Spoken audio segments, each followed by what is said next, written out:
RollCall here, bringing you Game 3 of the RollCall tournament I attended.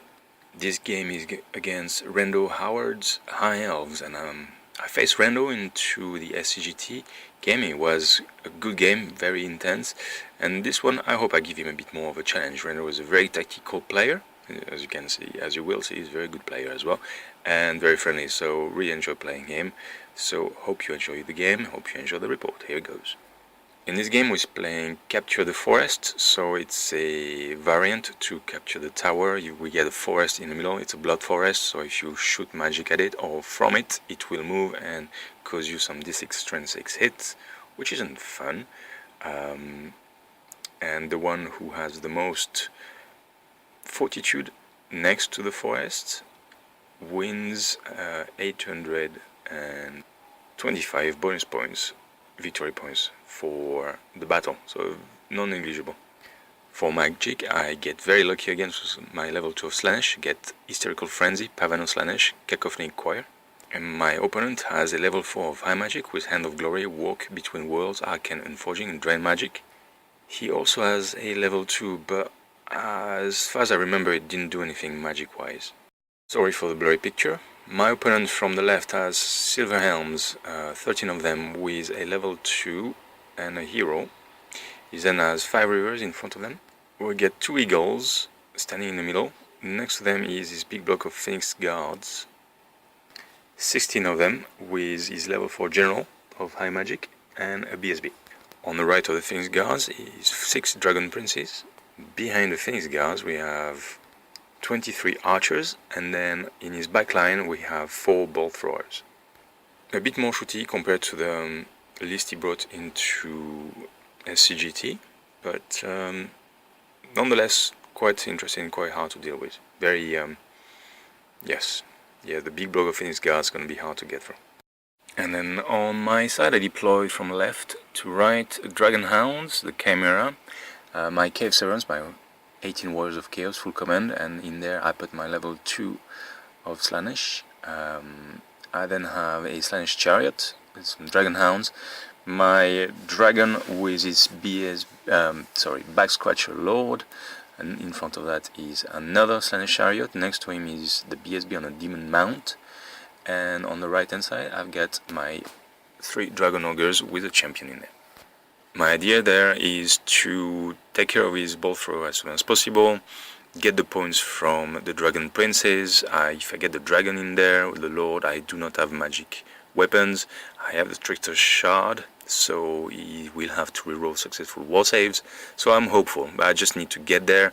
And on the left hand side, I'm happy to throw away a Chimera to take care of his Silver Helms, and then use the Dragon Hounds to take care of the rivers one way or another. I'm gonna not worry about the forest, although I did put my block of warriors in front of there just in case, just to pose a threat to him. But they're really gonna help supporting, offering either a front block to target his stuff, or providing a flank charge and nullifying any steadfast with a number of them. They have the banner of swiftness, so I am hopeful. I win the Vanguard initial move and put my leftmost unit of Dragon Hounds to Vanguard block his rivers, and then I move the rightmost unit to tantalize his Dragon Princes and maybe his Phoenix Guards. I'd be happy if the Eagles come out as well. That'd be some chaff out of the way. I also win the first turn and I move a lot of things forward. I move the camera on the right hand side as far as possible. I should have angled it towards the enemy army to get better charges next turn, but I guess the main priority for that camera was to get into the bolt throwers and hopefully get 2 blocked in my next turn. The Dragon with the Back Scratcher moved behind the Dragon Ogres over there. I'm hoping to get some cover from the bolt throwers and the archers. So clearly here I shifted most of my army to the right flank, hoping to get away from the Silver Helms and his rivers, which will chaff me up.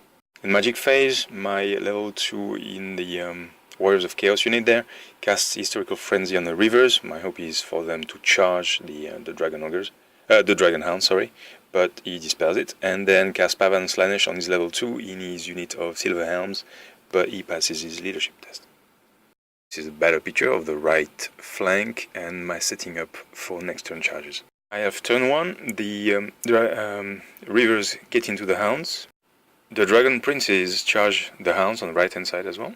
In Magic Phase, he casts Arcane Forging on my Lord on top of the Dragon, or the back structure, breaks the Charmed Shield and gets a wound through. In shooting, 3 bolt throwers shoot at the Dragon, 1 shoots at the camera, but he causes absolutely no wounds. Without any surprise, in the combat phase, the Reavers kill the Hounds that they charged, and the Dragon Princes obliterates the Dragon Hounds that charge on the right hand side of the table. I forgot to mention, in his movement phase, he moved his Eagle, was on the right on my right, in front of the Dragon Ogres and blocking them. And that's a little nuisance, but not too bad. And so in my turn, the Dragon charges the Bolt Thrower, the Chimera charges the second Bolt Thrower, and the Dragon Ogres oblige the Eagle and charge into him. I then move my BSB into support of my Chimeras and the Dragon. I move my Chariots ready to countercharge the Silver Helms or the Phoenix Guards if they decide to go inside. And as you can see there, I charge with the Dragon, the Dragon Princes who decided to flee. They bumped through 2 of their units, but they passed the leadership test. So unfortunate, but well played for my opponents. So I had to redirect into the Bolt Thrower over there. I move my second Chimera in front of the archers, hoping to do a lot of damage with the breath weapon. Then I dart my level 2 on his Steed of Slanesh with 10-inch movement all the way into the midst of his unit, outside of his Silver Helm's arc of charge, but quite vulnerable in front of the 2 Bolt Throwers there. So he's got to work his magic, and he's got to work it now. And so if you've seen my 2 previous battle reports, you know it. It's Cacophonic Choir time. I get 6 dice, I roll, and I fail to cast it. That was disappointing. Hey, 1-trick ponies, sometimes they work, sometimes they don't. 6 dice, you know, I should be able to make 8, I should be able to, but I rolled terrible, and that's what happens when you roll terrible. So anyway, I still have combat, so failed plan A, plan B is now in action.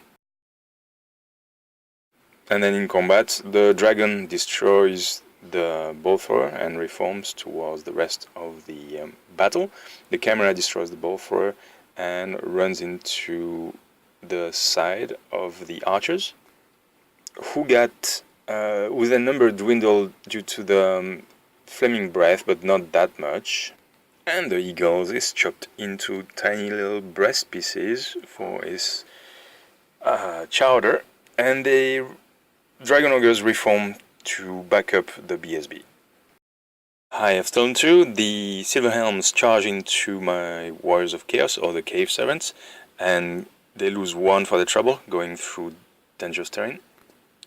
As you would expect, the Dragon Princes rally just at the edge of the table, thanks to the BSB and the General being around. The Phoenix Guards reform, move backward away from the Chimera and the Dragon and the BSB and the Chariot and pretty much everything there. The second Eagle goes behind the impassable terrain there, the broken bridge, so it cannot be charged by any of the Chariots or the BSB. The Archers reform, no, sorry, scrap that. The Reavers go forward and end up at the bottom of the screen there, you cannot see them, just behind the Warriors of Chaos. In the shooting phase, I guess the back scratcher get another wound from one of the Bolt Thrower or something like that. But yeah, these mage Arcane Forged, again the back scratcher, the Lord, gets a wound through and the Lord is dead. The Dragon passes the leadership test and do not have to test on the monster reaction table. And this concludes quite successfully for High Elves, the magic phase. In shooting phase, the Bolt Thrower just blank point shot at the Saucer, who gets 2 wounds and dies. And in the combat phase, the Silver Helms cause 6 wounds to the Warriors of Chaos. The Warriors of Chaos only cause 3 wounds back, and they lose by 5. Something needs to happen, and it needs to happen now.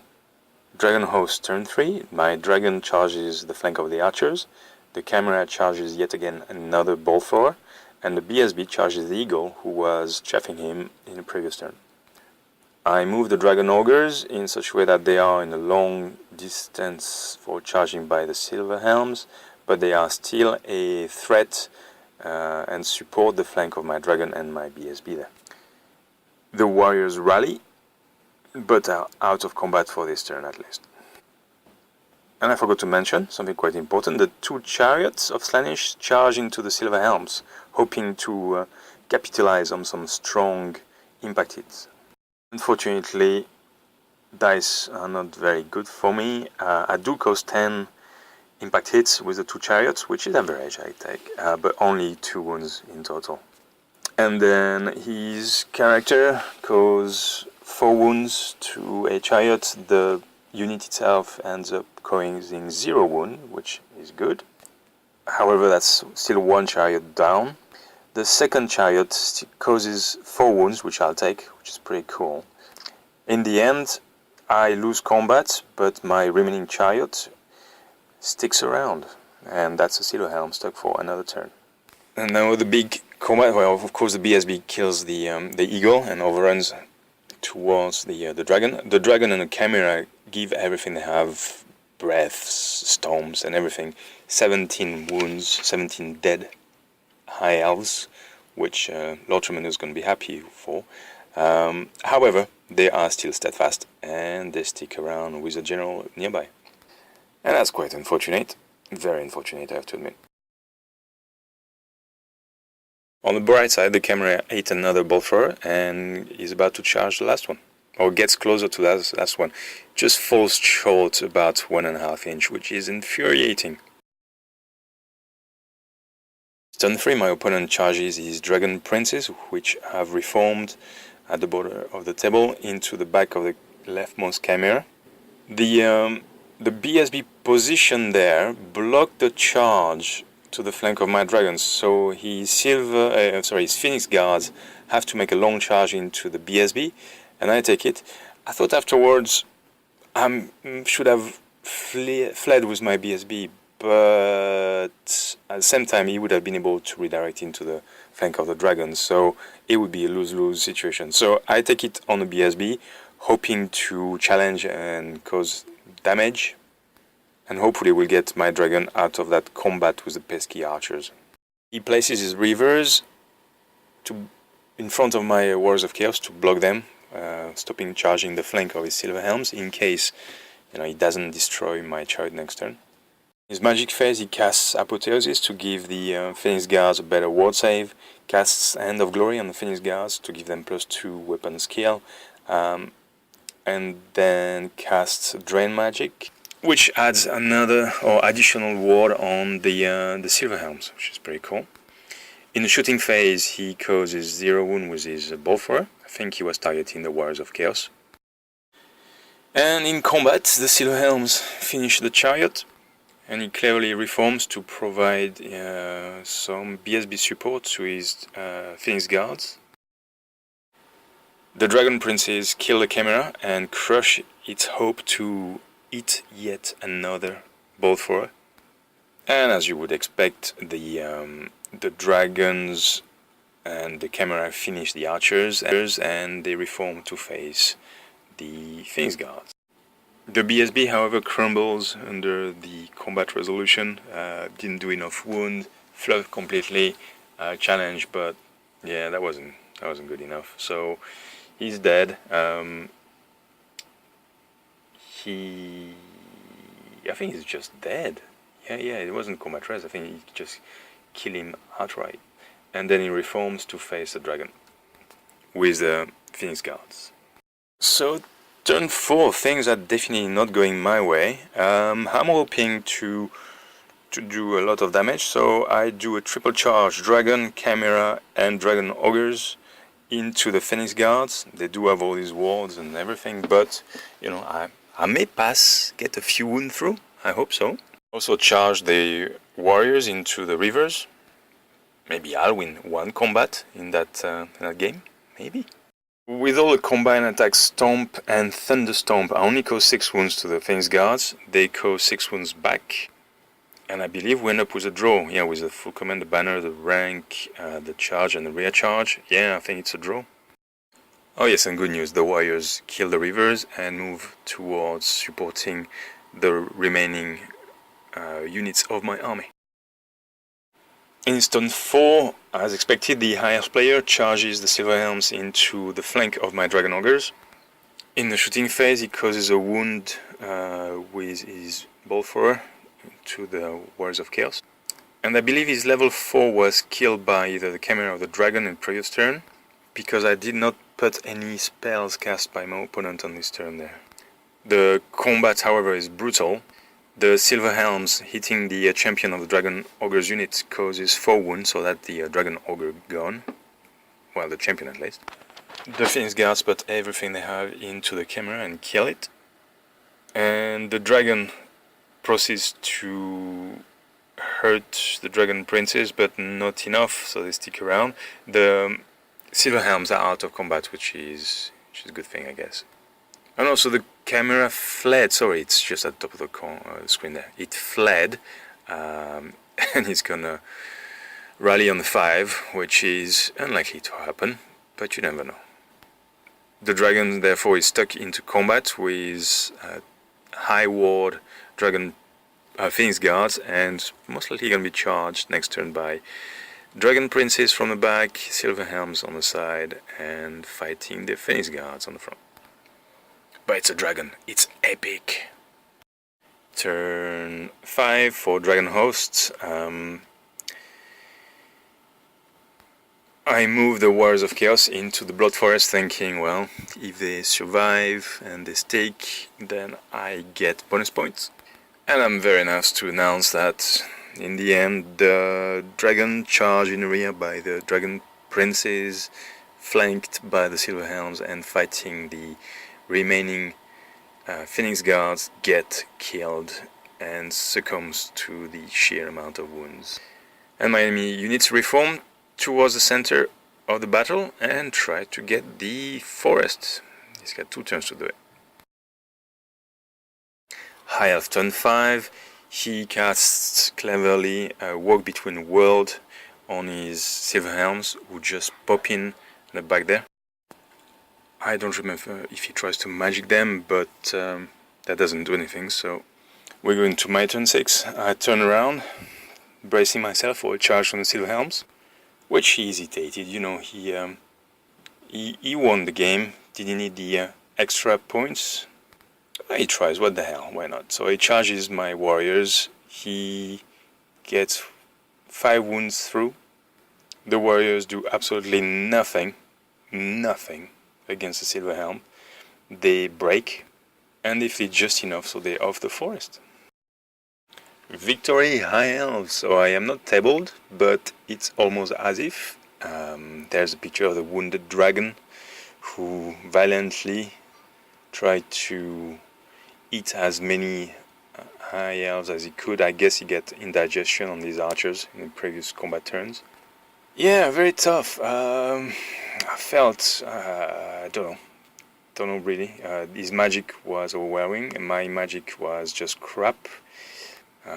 He's got better odds. He put the points in his level 4 with all the magic stuff he can get. I only have a level 2, so statistically, I'm supposed not to do as good as he does. It's still disappointing, One trick pony, sometimes they work, they're fun. Cacophony Choir could have done a lot of damage. If I could have gotten my back scratcher into combat with the dragon on Phoenix Guards, he would have had to re-roll his war saves, which I was hoping to get, but he got sniped before that with Arcane Forging, and that was very well played for my opponent. And so kudos to Rando, yet again, another great game with him. I hope to meet him to another tournament, if I attend any, and a pleasure to play, a pleasure to play like this. It was very intense. On the bright side, I guess, I gave my opponent a bit more of a challenge than last time, which is something you want. It's a progress. My list is what it is. It's a lot of monsters, a lot of big hitting units. When they don't do the job, well, they're gonna suffer, especially if they can be poked at, charge in the flank, and magic down. So that's the end of day one. I lost 20-0, I won 20-0, and I lost 20-0 again. So, yeah, on this game I give my opponent 3,208 points, so he's gonna rocket on the highest table and face very unsavory opponents. And I'm hopeful that my game 4 will be against someone with a bit more... Yeah, no, that I don't matter. I know that I will play someone who hasn't that either luck or the right power or right army. So I'm looking forward to game 4. It should be easier. Clearly, I did not have any expectation from this tournament, but I did win a 20-0 with the bonus victory point. So happy about that. Again, I hope you enjoy. See you next report.